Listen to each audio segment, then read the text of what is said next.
Thank you. Sorry, I'm stumbling on my words today. It's the regularly scheduled Parks and Sustainability Committee, October 23rd, 2025. This meeting's being held pursuant to KRS 61.826 and the Council Rule 5A. We have in chambers today Councilman J.P. Leninger, and we have online Councilwoman Marilyn Parker. We have Councilwoman Josie Raymond with an excused absence, Councilwoman Crystal Bass with an excused absence, and Vice Chair Councilwoman Betsy Rui with an excused absence. First item on the agenda today is goals for Riverside. Carmen Miller, Riverside Board, is here to speak on behalf. I think we have a presentation. If you can say your name and title for the record before speaking, please. Thank you.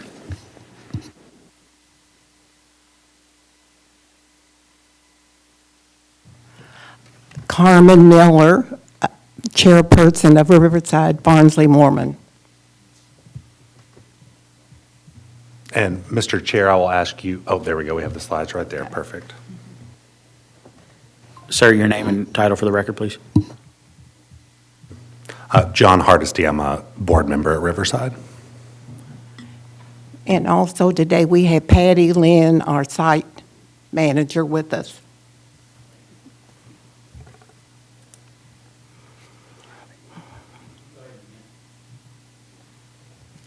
Okay, good afternoon. My name is Carmen Miller. I'm chairperson of Riverside Barnsley Mormon. I have been a part of Barnsley Mormon for a long time and was one of the original people who were able to raise $1 million to reconstruct the house and also build the visitor center. It was a group of young volunteers in our area, plus Dave Armstrong was immensely helpful with us, and also Liberty Bank. So we were able to do that, and we opened officially in '93. We think of Riverside as the jewel of Southwest Jefferson County. There's still so many people that have not been there to see and experience the beauty of Riverside. But I would like to thank you for the opportunity to come and share with you the story of Riverside today. And we have a slide presentation, and we'll take questions afterwards. And I think after you view our slideshow, that you will see all the possibilities that Riverside has sitting at our doorstep. Thank you. Okay, do we want to start now? Yeah. Okay. All right, Riverside is located on the Ohio River in southwest Louisville. It is approximately 300-acre park in the Louisville Parks and Recreation System with almost 2 miles of riverfront. The project to turn this into a historic site started in the late 1980s when a group of citizens became interested in restoring what we call the Barnsley Mormon House, which dates back to 1837, and as you can see, had fallen into disrepair. You can see the kitchen, which had been added, and that was torn away, and today we have a kitchen that's not attached to the house.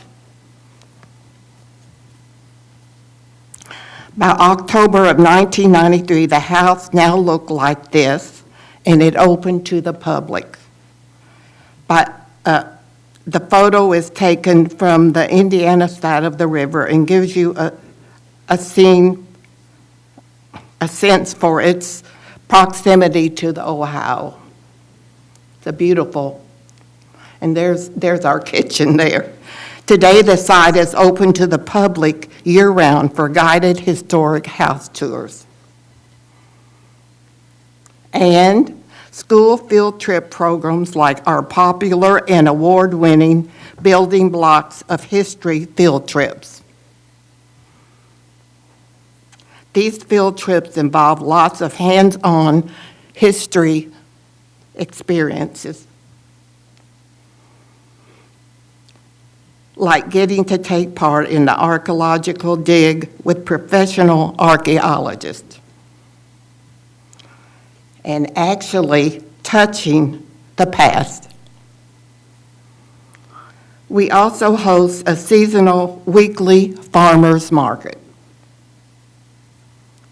We just finished up the 4th season of the farmers market.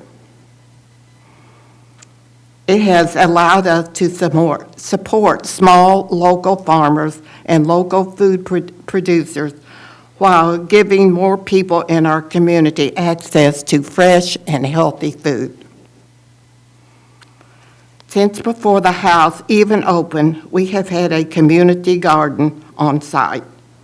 Approximately 60 plots are rented to area residents to grow their own gardens here. Our board hosts an annual Kentucky Derby Festival event called the Mayor's Derby Brunch on the River, which began 20 years ago. Southwest Louisville's own Don G. is our longtime mistress of ceremony for the brunch. It's a fun, festive community gathering and raises significant funds to benefit Riverside. We hope you all will get involved in next year's brunch. It's always the Sunday that kicks off Derby Week. April 26, 2026 is the next date. We host a number of events to the community, like our annual ice cream social. One of the Music in the Park's free senior concerts. Usually a Halloween trick-or-treat event. And it draws a big crowd, as you can see. Unfortunately, due to construction on the site, we have had to wait until next year to hold the trick-or-treat event again, but it will be back. We also do seasonal monthly community musical concerts in a variety of genres. Here's the Ron Jones Jazz Quartet this summer. It was really great, and it was in our newly built pavilion, which added to it. Here are a few of the performers that we had last year. Some were in the historic chapel, as you can see there. Several of these concerts take place in the historic chapel on the park property. The chapel opened to the public in 2013 after being moved to our site from Dixie Highway, and it has a historic connection to the property. In addition to being a public program space, it is rented for weddings and other family gatherings.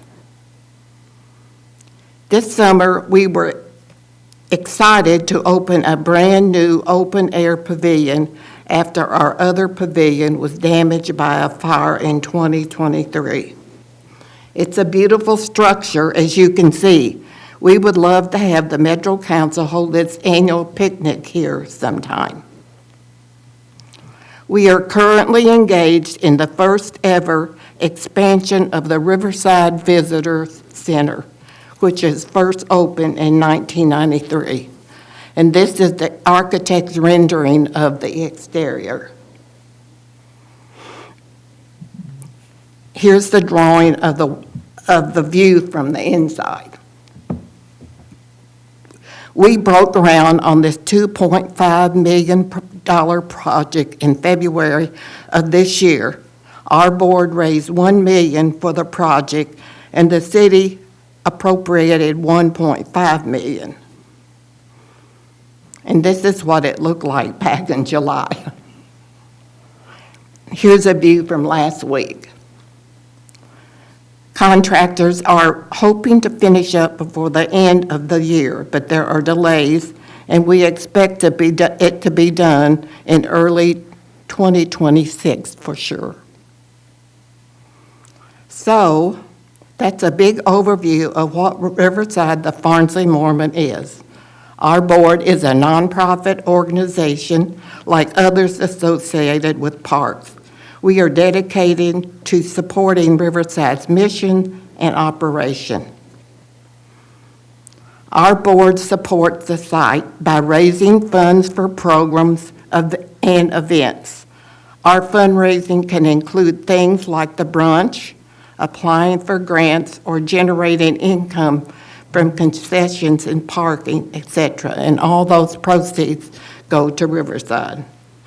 We also employ a resident caretaker for the end of near the end of the property near the chapel. He lives in a mobile home we own and has been placed on site with the city's permission. Our MOU states that we share responsibility with parks for promoting the property and for planning for its future. To that end, our board recently worked with the Center for Nonprofit Excellence to do a 3-year strategic plan. And here is a summary of the goals. I'll end with a few beautiful shots of our lovely Riverside, and we'd be happy to take questions.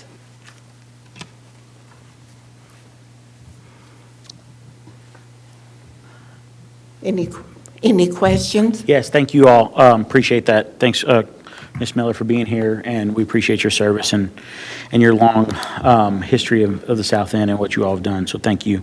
I'm going to start off with a couple questions and see if there's anybody who wants to jump in the queue, and I know Councilwoman Bass couldn't be here today, but she's asked me to ask a few questions as well, so I'm going to just go ahead and dive in. I'm going to start first with the $2.5 million project that you just touched on for the expansion.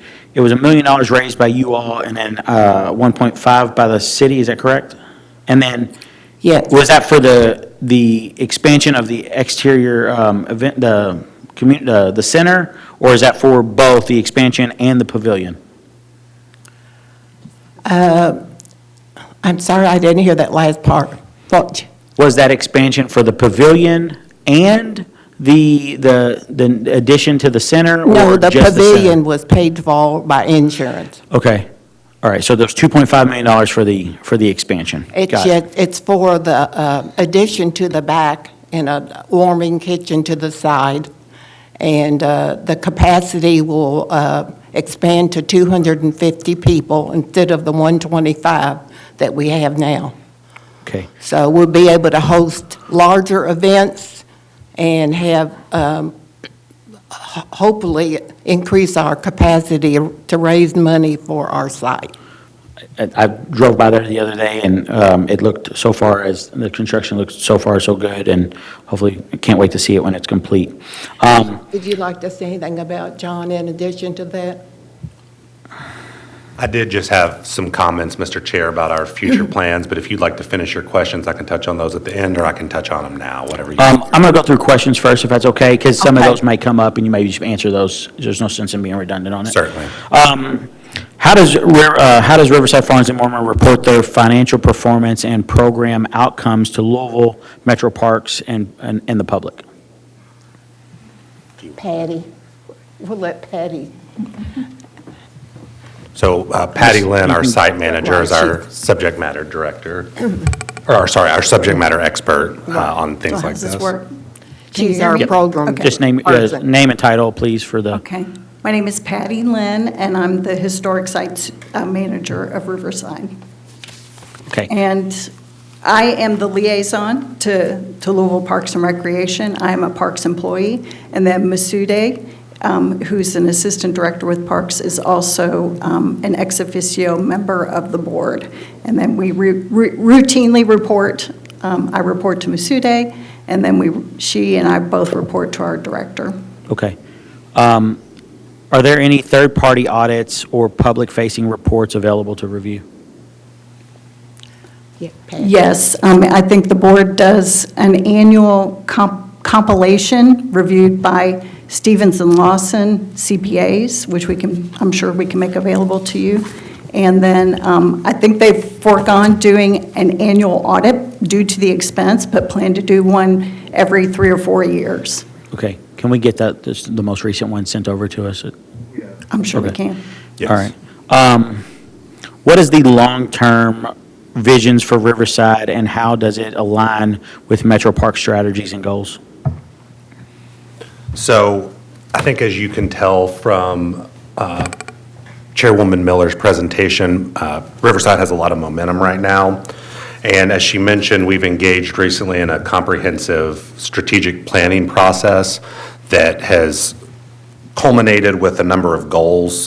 So areas we'd like to focus on and expand Riverside's operations in, or improve, areas where we can improve the operations to better serve the community and better accomplish Riverside's mission, which I think is aligned with the portion of Metro's mission that would like to preserve and expand historic properties and valuable community spaces. So the things that we talked about were strengthening and maintaining community relationships.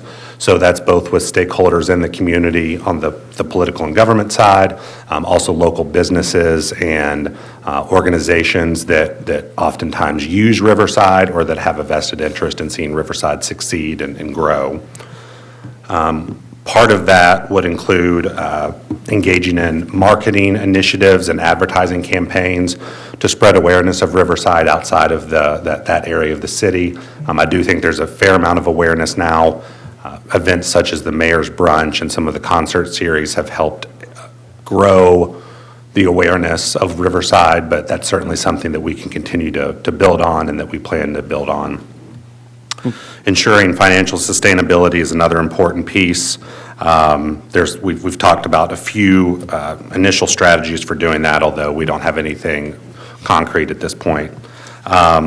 We would like to better integrate technology into the programming for the organization, as well as the operations, which I think will help accomplish the overall goals that we have and bring it more into the 21st century.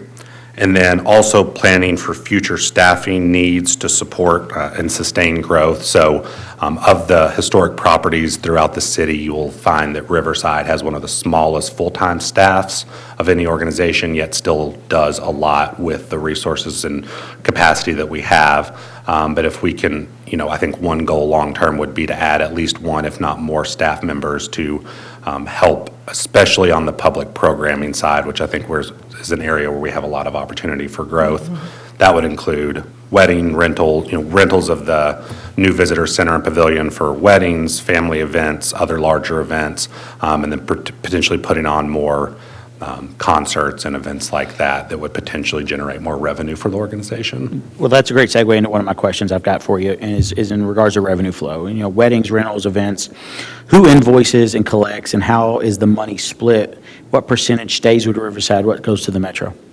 So I will defer to Patty Lynn on that, as I think she will have more details on that. Would you like me to repeat the question? Yeah. Sure. What is the structure in with who invoices and collects for weddings, events, and rentals? How is the money split percentage-wise, and what stays with Riverside, what goes to Metro? Okay. According to the existing MOU, 100% of the rental income goes back to the city.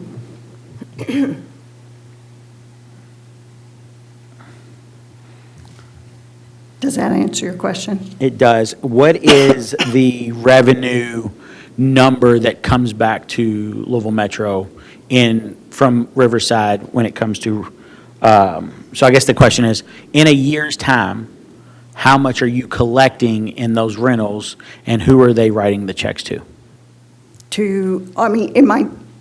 It comes to the city through the Parks Department. So if I was, I guess an example, if I'm going to rent the facility for a wedding, Who do I make the check out to? Louisville Metro Government? You could, or you could make it out to Riverside, the Farnsley Mormon Landing, and it goes to Louisville Metro. Okay, and then how many events are getting booked at Riverside, and what is the equivalent value of those events in a year's time? Well, we haven't had a normal year for a while because we didn't have the pavilion for 2 years, and we have had the visitor center shut down for a couple years, and before that, we had the pandemic. So pre-pandemic, there were budgeting for about $40,000 to $50,000 worth of revenue, which, again, we haven't been able to meet that because we haven't had the facilities to rent until recently.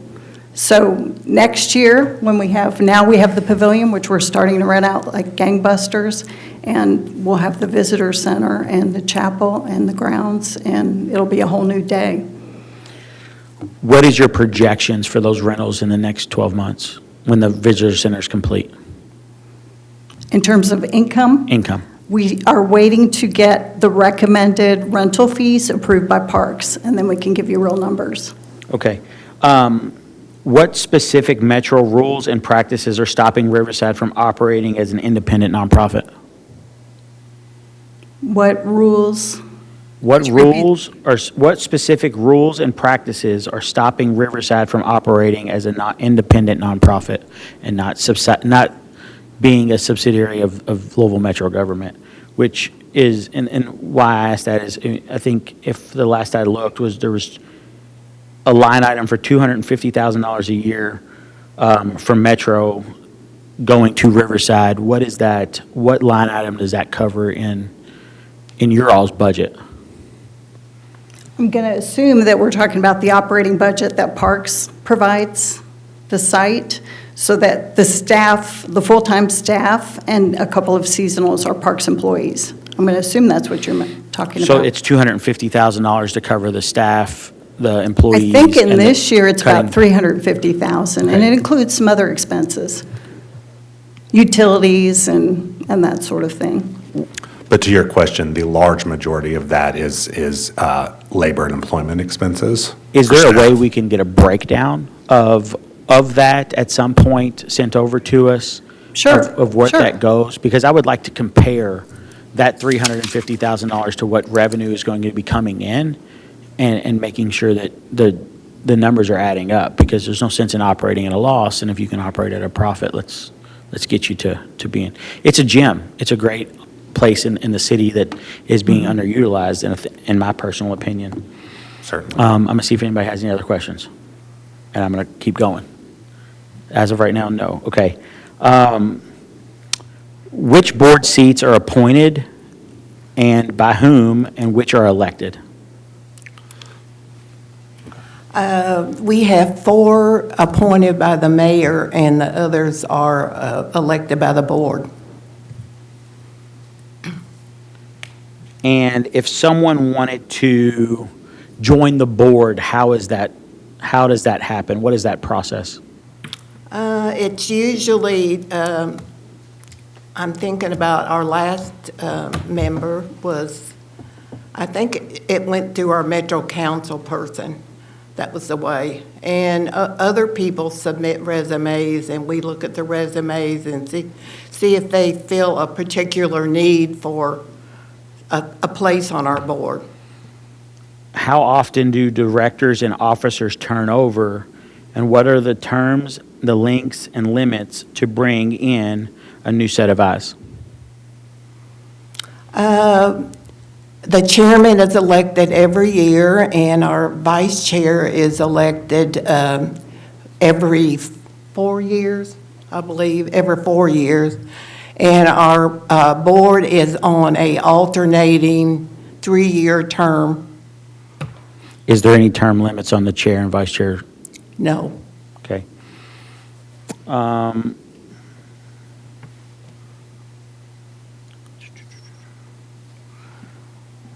What projects are planned in the next 24 months, and how much funding is already allocated for each? So I'll defer to Patty for any others, but the completion of the Phase 1, so the visitor center plans have been broken into Phase 1 and Phase 2. Phase 1 is the construction of the actual visitor center itself and then the kitchen. Phase 2 is the outdoor patio and some other additional areas that would be added to the visitor center or renovated. The money for that, I'm going to have to defer to Patty on that. And then for Phase 2, it's my understanding that thus far, we do not have adequate funding to begin that phase, but that is something that we are exploring and plan to pursue in the near future. But for actual numbers, Patty, if I can defer to you on that, or Carmen. We really don't have a number on that yet, but at our last estimate, it might be somewhere around 4 million. We are calling Phase 2 our education wing, and we hope to have classrooms there, so kids will actually be able to come and study history there and be a part of history. Also, we want to expand, take part of the caretaker's apartment and use it for more storage space, and also we want to have a river gallery facing the river. So it's an ambitious project, but I think that we have the location and the place to have it there. Thank you. As far as the caretaker residence, how is that paid for, and who establishes? Do you pay the caretaker, or do they just live there for free? How does that work? Can you explain that process to me? Yeah, so I believe, and again, if I'm wrong, Patty can correct me, but I believe he basically we own the property on which he lives, and I believe his compensation is primarily providing that residence. And then I believe he receives benefits as well. Is that correct? Yeah. So that is the structure at the current time. Is that a common structure among other historic sites in the city? Yes, it is. Yes, yeah, but I'll let Patty clarify, but she said, yeah, I believe she said, yes, it is. Yeah, this was modeled on what's been done throughout the state, really, that I'm familiar with, at a lot of state parks that are historic parks. They have resident caretakers to provide a 24-hour presence for security to protect the resource. Okay. Patty, this might be for you. Can you describe the structure of the nonprofit and its relationship with parks, and the best way, and what's the best way to do that? It is, in effect, a public-private partnership, and there's a memorandum of understanding that's in existence. It's been in existence since 1993, and at the time, my understanding was there was an active group of citizens who'd raised the money and worked with local government officials to restore the Farnsley Mormon House. And then the relationship was based on the one primarily that exists with historic Locust Grove, which was already owned by the city and opened in 1963. So they had an MOU with the city and their nonprofit. So it's a way to involve the community and raise additional funds to support all the programs, events, and activities and preserve the property. How often is the MOU reviewed or looked at for Every refreshment? 5 years. Is that the same for the bylaws and the board? I think so. You'll have to speak to that, but I think so. Yes. Okay. How does the revenue flow stack up against similar properties? We'd have to do some research and provide that for you, but we can. I would like to see that, please, if you don't mind. I'm out of questions. Well, I've got others, but I'm going to let it go. We got somebody else on the agenda. Is there anybody else that has any questions? Councilman Leninger. Would you describe the mission of Farnsley Mormon Landing Riverside to be for the public good? Yes, I think it certainly is. There's a large educational component that gets, school-age children from elementary through high school involved in, the historical aspects of the property, which on a larger scale addresses some of the historical aspects and development of the Louisville community. It also provides them an opportunity to engage in practices that frankly, to some degree, are lost art, like archaeology and historical preservation, things like that. So we also have a lot of community engagement through the farmers market, the concert series. It's a great resource for folks throughout the city for a rental. I mean, if you've ever been to the property, you know how beautiful it is. So I think, yeah, it's certainly in the interest of the public good, and it's, as the chairman said, it's a gem in that area of town, but frankly, throughout the entire city. And would you describe that purpose to certainly be one that is not primarily concerned with profit? Absolutely. I think that's probably the reason the organization was formed as a nonprofit instead of a for-profit corporation at its inception. Yeah, thank you. Thank you. I got one final question. So in a case of a conflict or anything with a board member or an employee or anything like that, who has the ultimate say? Is it Parks or is it the board that handles those issues or conflicts? Can you clarify what you mean by a conflict? Are you saying like a conflict of interest or? Yes, I would say conflict of interest or an issue with a board member or an employee that's either a Parks employee or whatnot. I'm going to assume that it's probably the board that has that authority. Yes. Is that correct? Yeah. So I think under the bylaws, it would be the board that has that authority. Perfect. Thank you all for being here. Thanks for taking the time to put this presentation together, and we look forward to seeing the final product. Thank you all, and thank you all for everything you do for the community. Yes, Thank you, and we invite you to come out anytime to Riverside. absolutely. Thank you, Ms. Miller. We appreciate you. And Patty and everybody else, thanks for coming out. Next item on the agenda is we have a resolution authorizing the mayor on behalf of Louisville Metro Government to accept a donation of a conservation easement on property owned by Allen Nations and Elaine Nations located at 13020 Mitchell Hill Road, Jefferson County, Kentucky. Anybody here to speak on that?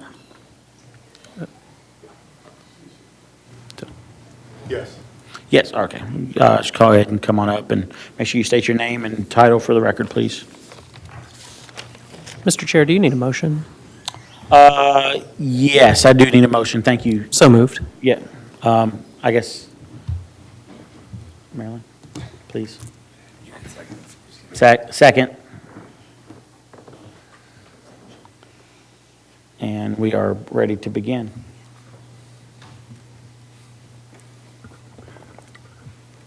Okay, thank you, Mr. Chair, and also the Parks and Sustainability Committee. This is the second time, I believe, that we've been here this year.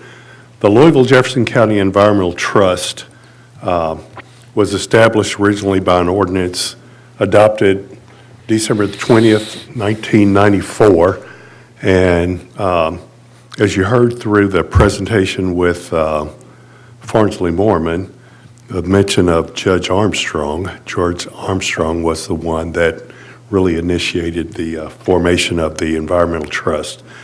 We're an accredited land trust. We're accredited by the Land Trust Accreditation Commission, which is an arduous process that guides land trust in ethical and also issues that deal with sustainability of conservation easements to ensure that they meet certain standards and that they also meet the needs of the landowners that voluntarily put their land into a conservation easement.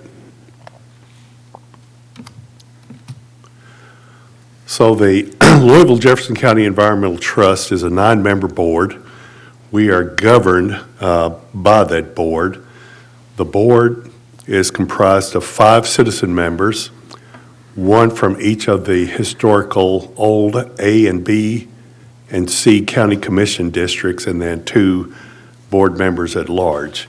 There are also 4 footprints on the board that come from Metro government, including the director of MSD, the executive director of MSD, Director of Louisville Parks and Recreation, the Director of Metro Planning and Design Services, and the Director of Public Works and Assets. Usually, those 4 footprints have a representative from their respective agencies that serve as voting members on the Environmental Trust Board. The Louisville Jefferson County Environmental Trust has a support staff that includes our county attorney's office, and we have with us here our county attorney, N. Schultz, who represents the legal side with conservation easements and helps the board work through those conservation easements that are drafted in perpetuity. We also have available to us Metro agency staff people, generally that come from those 4 footprints of board members that come from the Metro agencies, including planners, biologists and ecological people from parks, and also from planning and design services with background in land use and other things. We also have an advisory board. That advisory board is a volunteer board members. A lot of those have backgrounds in native plant identification, trees, soils, a whole realm of natural space considerations that the board has to give in recommending the acceptance of a conservation easement. For those that don't know about conservation easements, they're a voluntary legal agreement between a landowner and a land trust or a governmental agency that permanently limits the use of the land to protect its conservation values. Those values are often water quality, soil quality, wildlife habitat, scenic beauty, soil health, watershed management, flood control, all of those intrinsic values that you find with land, and they are values that the public benefits from.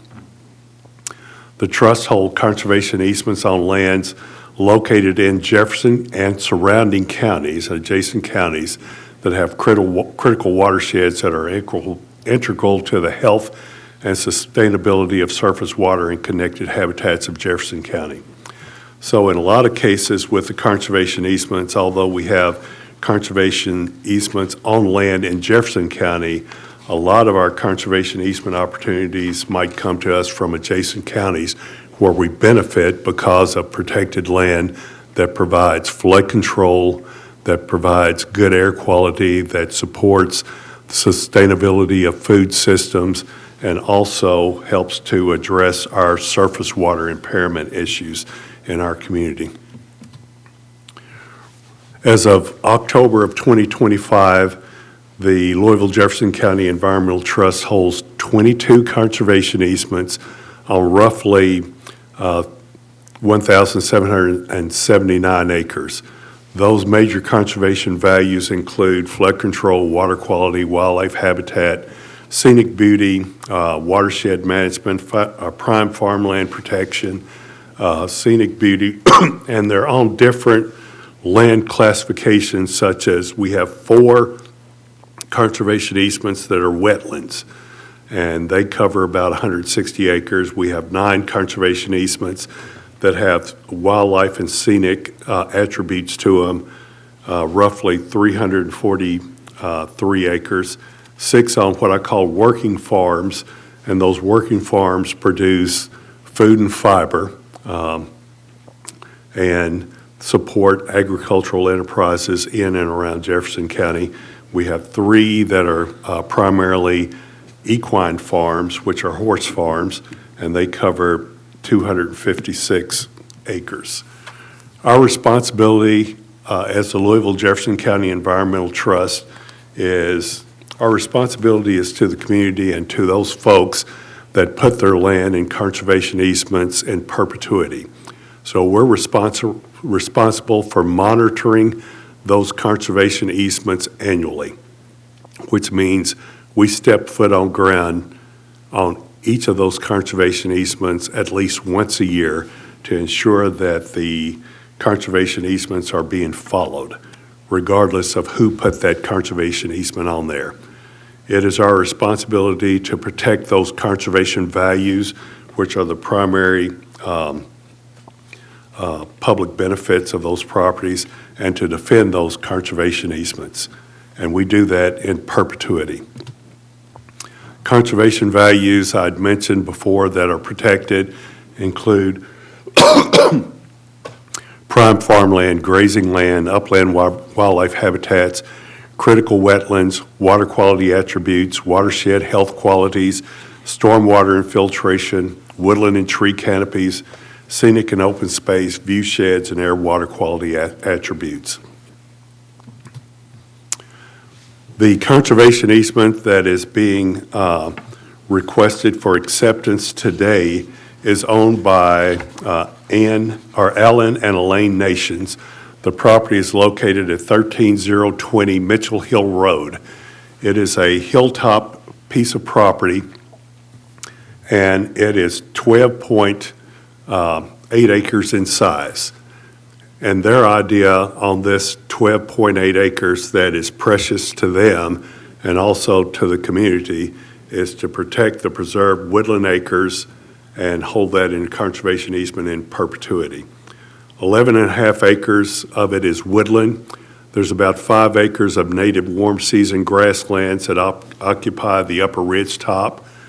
The conservation easement land is bordered by 1,464 linear feet of road frontage. That's what the public sees as they drive down Mitchell Hill Road, the beauty of those oaks, maples, and other hardwoods that are along that tree line. And the entire property drains into Sugar Tree Run, which is a tributary of Knob Creek.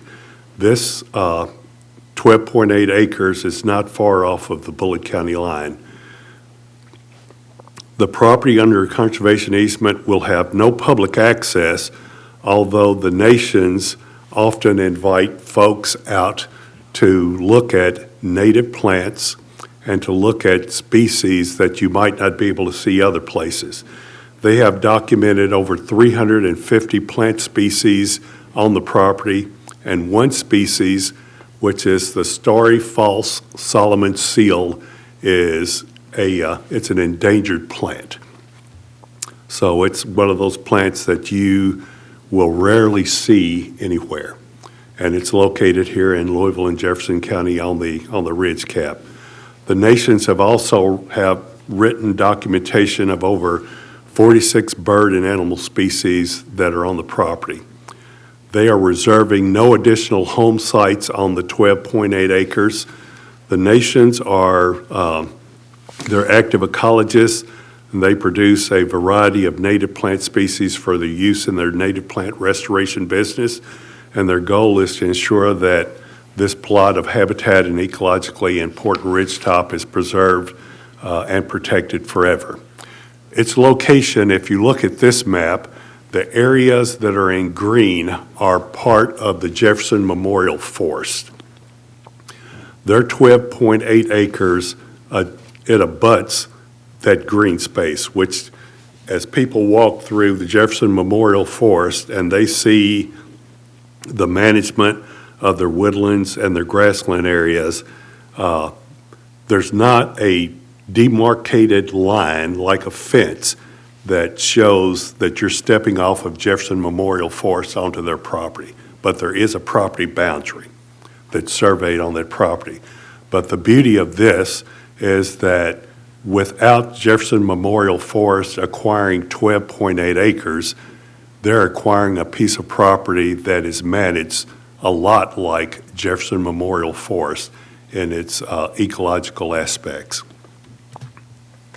And so the nations had asked the Louisville Jefferson County Environmental Trust to consider holding a conservation easement on their 12.8 acres, and we're here to recommend to Metro Council to take this conservation easement as part of the Louisville Jefferson County Environmental Trust holdings for protected lands. Thank you so much for your presentation. Any questions before I go into my questions? full of questions this week. JP? Thank you, Mr. Chair. Not so much a question, but I just wanted to say thank you for the work that you do and for these important pieces of environmental preservation in Jefferson County, where it's getting scarcer all the time. Thank you. First of all, I'm going to start off with a message from Councilman Syme, who has had a conflict today and could not attend. He is in support of this conservation easement, and Jessica with Jefferson Memorial Forest was fine with the conservation easement. And below, let's see here. The nations are passionate native plant enthusiasts who plan to establish conservation easement on their property at the 13020 Mitchell Hill Road. Adjacent to Jefferson Memorial Forest, the property will benefit from long-term protection of its outstanding natural resources, conservation values with the Pond Creek watershed by preserving native flora and safeguarding diverse wildlife habitats.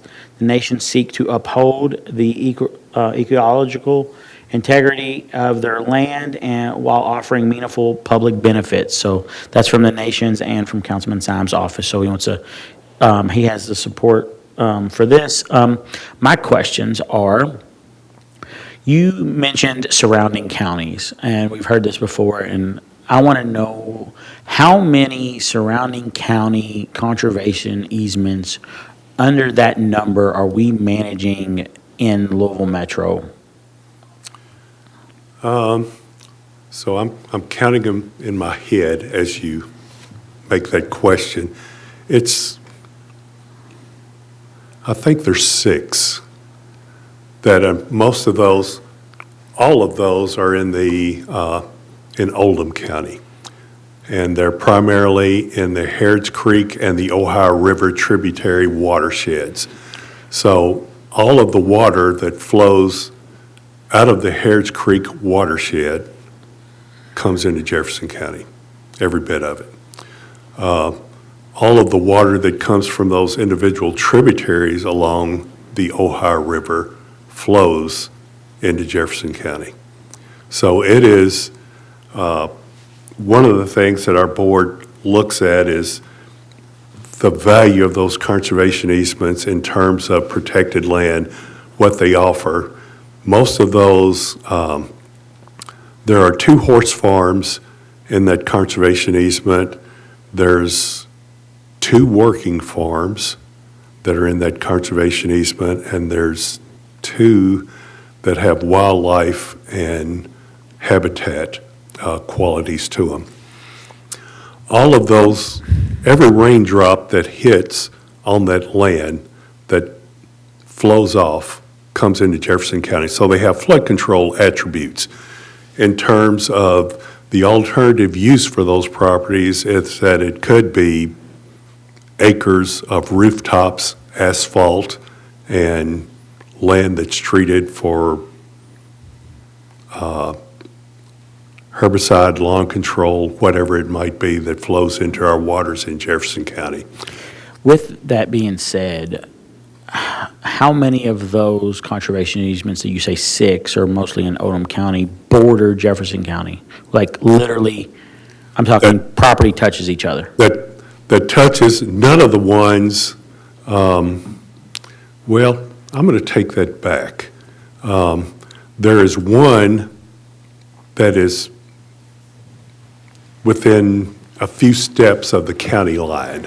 Okay. And that's off of Covered Bridge Road. So, yeah. Why would Oldham County not manage their own conservation easements? Well, Oldham County as a county government doesn't really have an entity that will hold conservation easements.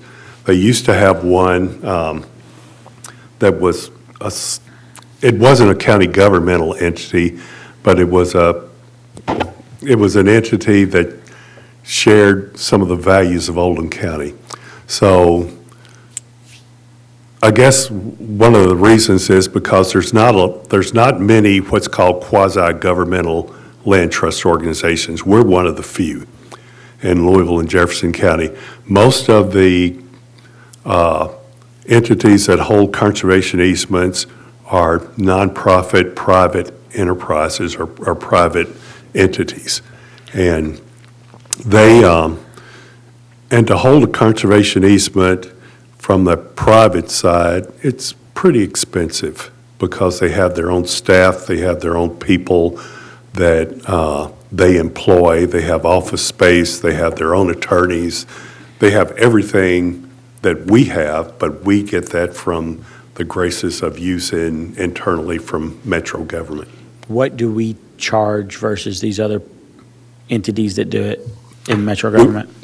We will make what's called an ask of an individual that wants to do a conservation easement on their property. We have what's called a stewardship calculator. And that stewardship calculator takes into effect a lot of things that provide value to that land and to that individual, including flood control and water quality and air quality. Even on the ones that are outside of the county, it has an index in there in that spreadsheet that calculates its benefit to Louisville and Jefferson County. And so a lot of those are hard to put a figure on it. For instance, an interesting conservation easement that might move forward that comes out of Oldham County. In our last flood event, there was a boat that ended up on the Great Lawn. And that boat came off of a development in Oldham County adjacent to a piece of property that people have an interest in putting conservation easement on. Their option on that land is to fill it full of houses and condominiums and rooftop areas for scenic view along the Ohio River. So the protection of that land in open space and agricultural use and forest land and critical habitat becomes important because it manages the drops of water and the flood storage on that land that doesn't move downstream to Louisville and Jefferson County. And I appreciate that wholeheartedly, and I would, I guess where I'm leading to that question is, there is an expense for Jefferson County to maintain now this boat that has landed on our land here in Jefferson County. There is an expense to administrative costs. There's an expense to the county attorney's office. There's an expense to the planning staff to putting all these things together. When we are acquiring these conservation easements from other counties, I wonder why or how these folks are paid or taken care of administratively in cost that our taxpayers are taking. Are we taking care of that as Jefferson County taxpayers at our expense, or does the stewardship take care of that? Or you see where I'm going? Yeah. So, most of it, if you're looking at a line item expense, it comes out of Jefferson County. So I'd mentioned that there's 5 citizen members. Those 5 citizen members are not paid. They're volunteer. They're not paid. They do, for the most part, those 5 citizens monitor those properties. Although we have people that are ecologists that come on the site from parks that might look at rare and endangered species or habitat or something like that. But it is truly a working board. So those 5 citizen members do a lot of the visits on that property. They make a report back to the board and to the recommendations that come forward.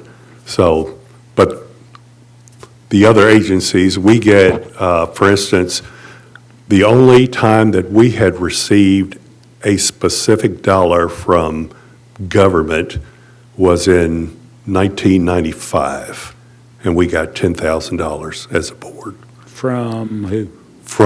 It came from Judge Armstrong when it was formed. So there's, what, I guess, we can have this conversation at a later date. Sure. But is Oldham County, or let's say the nation's here, right? Let's say this was in Bullitt County. Sure. What is that stewardship ask? So the stewardship ask it's a calculated figure. So it's based on complexity of that conservation easement. For instance, if the conservation easement has 4 or 5, let's say, future home sites on it, that's calculated in there. So it's a matrix. And so I don't, the nation's is, their ask was under $5,000. And that money goes to, It goes to the Louisville Jefferson County Environmental Trust that's held in account. So one of the things with the Land Trust Commission for a land trust, it has to have the assets to protect that conservation easement. So those dollars are held for a number of things, also including the defense of that conservation easement if we have to hire an outside attorney to do that. So there are earmarked funds that are set up in there. okay. No further questions. Thank you for your time. Sure. I need to get a, It has to be forwarded without recommendation. because we don't have a quorum. Because they're forwarded. I am going to forward this without recommendation to the council of the whole next week, or to the council, to Metro Council. Thank you all for your time and your efforts, and Okay. yeah, we appreciate it. All right. Yeah. Thank you. Thank you.